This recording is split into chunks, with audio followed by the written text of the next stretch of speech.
Bienvenue dans cette toute nouvelle vidéo de la Bourse en clair. Aujourd'hui, faut-il analyser le Forex avec des éléments fondamentaux, de l'analyse fondamentale ou de l'analyse technique? C'est ce qu'on va essayer de débunker ensemble.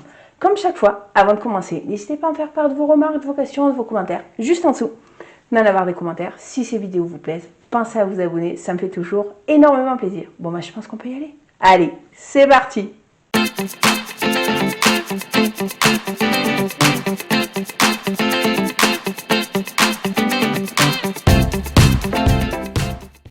L'analyse fondamentale. L'analyse fondamentale, c'est quoi?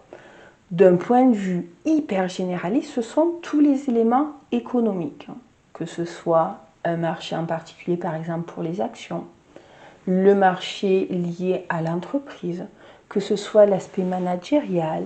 C'est vraiment très très large. En Forex, quels sont les éléments fondamentaux qui vont impacter fortement les devises? Donc en Forex, les devises, il faut que l'élément fondamental soit majeur. Par exemple, les éléments fondamentaux qui ont vraiment secoué les devises, on a eu quoi? On a eu le décès de la reine Elisabeth. Vous avez toutes les devises qui ont vraiment énormément bougé. Pourquoi? La reine Elisabeth d'Angleterre, 70 ans de règne, avec toute l'influence qu'a l'Angleterre sur les pays du Commonwealth, vraiment un très fort chamboulement économique et ça touche énormément de personnes.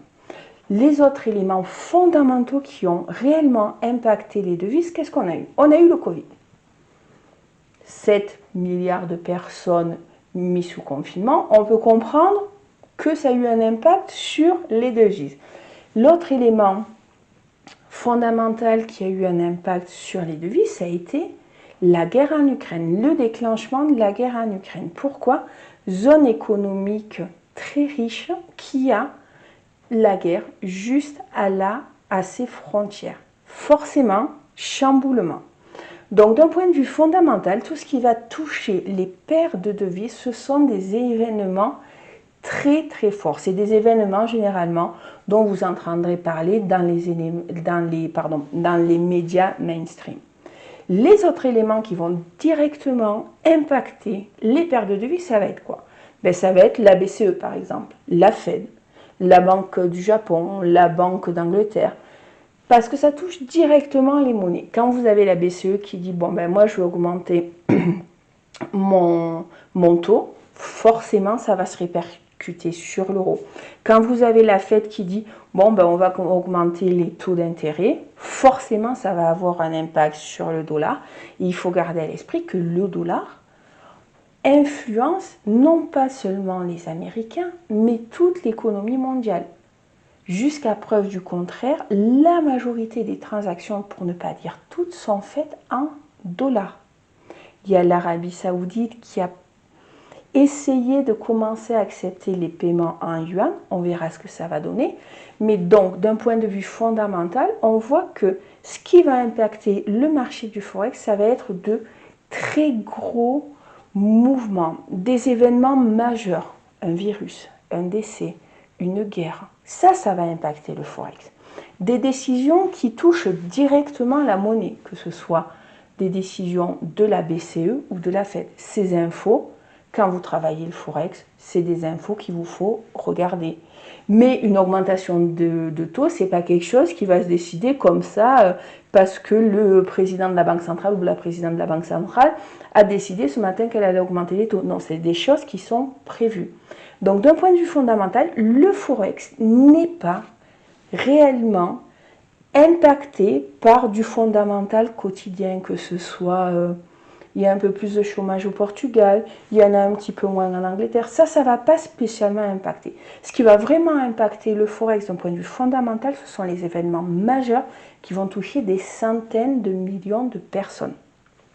La puissance économique de la zone touchée. Si l'Europe est touchée, ça sera plus impactant au niveau économique que malheureusement le Brésil ou l'Argentine. La puissance économique n'est pas la même. Donc ça, d'un point de vue fondamental, ces événements majeurs, dont vous entendrez partout parler, vont avoir un impact. Mais sinon, vous, en tant que particulier, ce qu'il va vraiment falloir travailler, c'est l'aspect analyse technique. Et ça tombe bien, parce qu'on va le voir de suite. L'analyse technique, c'est quoi concrètement? La philosophie de l'analyse technique, c'est que toute l'information du prix futur d'un produit, se trouve dans son graphique. L'analyse technique, vous avez une multitude d'écoles. Vous avez les puristes avec les supports, les résistances, les tendances. Ceux qui sont adeptes des indicateurs avec les moyennes mobiles, la MACD, les volumes. Vous avez ceux qui sont plutôt adeptes du chartisme, ceux qui sont plutôt adeptes des analyses plus asiatiques avec les bougies japonaises ou encore les Shimoku. Il y a une multitude. L'analyse technique dans le Forex est l'approche, selon moi, la plus pertinente, surtout quand on est un particulier et qu'on traite sur le marché du Forex. Comment ça devrait se passer? En analyse technique, il y a des lectures, des outils de lecture avec lesquels vous serez beaucoup plus à l'aise. Qu'est-ce que ça veut dire? Par exemple, en chartisme, vous avez une multitude de figures. Vous avez le double, le triple bottom ou top. Vous avez le flag, vous avez le rectangle, vous avez le diamond. Vous en avez une multitude.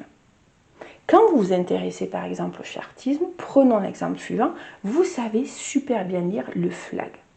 Le flag est une figure qui vous apparaît clairement, avec laquelle vous êtes super à l'aise. Eh bien, ce qu'il va falloir faire, c'est vous connaissez le produit, l'outil de lecture que vous maîtrisez. Maintenant, il va falloir savoir si cet outil de lecture fonctionne très bien sur, par exemple, le câble, la livre sterling dollar, s'il fonctionne très bien au contraire plutôt sur le dollar yen ou le dollar australien. Donc vous faites des tests. Si vous voyez par exemple que la lecture de votre outil fétiche, c'est le flag et qu'il fonctionne très bien dans la livre sterling dollar, il vous faudra déterminer si ça fonctionne mieux en day trading, donc sur des unités de temps de 1 heure, de 4 heures, ou au contraire s'il fonctionne beaucoup mieux sur des unités de temps beaucoup plus grandes, sur du graphique en day, sur du graphique en week. Donc ça, ce sera à vous vraiment de régler. L'autre élément qu'il faudra régler, c'est votre personne. Est-ce que vous avez du temps à consacrer ou pas? Parce que si vous travaillez tout le temps, peut-être que le swing trading sur le Forex en utilisant votre figure fétiche sera beaucoup plus intéressant. Ou au contraire, si savoir que vous avez une ligne qui dure overnight pendant plusieurs jours vous empêche de dormir, il vous faut faire du day trading. Donc vous voyez, il y a tous ces réglages. Donc si vous voulez travailler une multitude d'outils de lecture, le flag, le double bottom par exemple, le diamond, ça vous fait beaucoup plus de maîtrise. Qu'en plus, vous multipliez les produits. Vous voulez travailler la livre sterling, l'euro dollar, le dollar yen. Ça multiplie encore les risques. Et qu'en plus, vous vous amusez à travailler avec des unités de temps différentes, avec du day, avec du hour, du 4 heures, je vous garantis que le fait d'avoir trop de figures, trop de produits et trop de temporalité graphique, vous arrivez à un niveau d'exposition au risque tellement important que statistiquement, vous avez malheureusement plus de chances de perdre que de gagner. Donc, prenez vraiment cette habitude pour le Forex. Le Forex, ça doit se travailler, surtout quand on est un particulier, avec une figure, un outil de lecture. Il y en a des centaines. Trouvez celui qui vous correspond le mieux, qui correspond à votre caractère, qui correspond au temps que vous pouvez accorder au marché. Choisissez une devise, celle qui correspond le mieux, qui matche le mieux avec votre personnalité et aussi l'outil d'analyse que vous maîtrisez. Et le plus important, entrez quand tous ces éléments sont réunis. En tant que particulier, vous avez cette chance de pouvoir passer des ordres quand vous le souhaitez.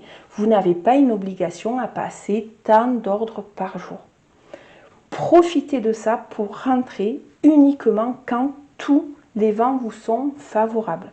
Vous êtes un particulier, c'est votre argent. Mettez toutes les chances de votre côté. Multipliez les outils d'analyse, les produits, va augmenter votre risque de façon trop importante. Spécialisez-vous, spécialisez-vous. Donc, pour résumer, le Forex, les mouvements fondamentaux, les news qui vont vraiment impacter fondamentalement les paires de devises, vous en entendrez parler aux journaux que tout le monde voit. Quand vous travaillez votre devise, celle avec laquelle vous êtes plus à l'aise, votre seul boulot au niveau fondamental, ce sera de suivre la banque centrale, la Fed, selon la devise que vous avez choisie, vraiment choisir, écouter les informations qui seront apparaître. Et ensuite, le plus important, ce sera vraiment l'analyse technique. Votre outil d'analyse, l'outil de lecture, votre produit, quelle paire vous choisissez, choisissez-en une, et quel type de temporalité graphique. Est-ce que vous travaillez des périodes longues parce que vous êtes dans une activité, vous n'avez pas le temps, ou au contraire, est-ce que vous travaillez des temporalités plus courtes? Le Forex se travaille avec l'analyse technique. L'analyse fondamentale sera vraiment anecdotique. C'est quand il y a de grosses catastrophes. Sur ce, je vous dis à la semaine prochaine pour une nouvelle vidéo de la Bourse en clair.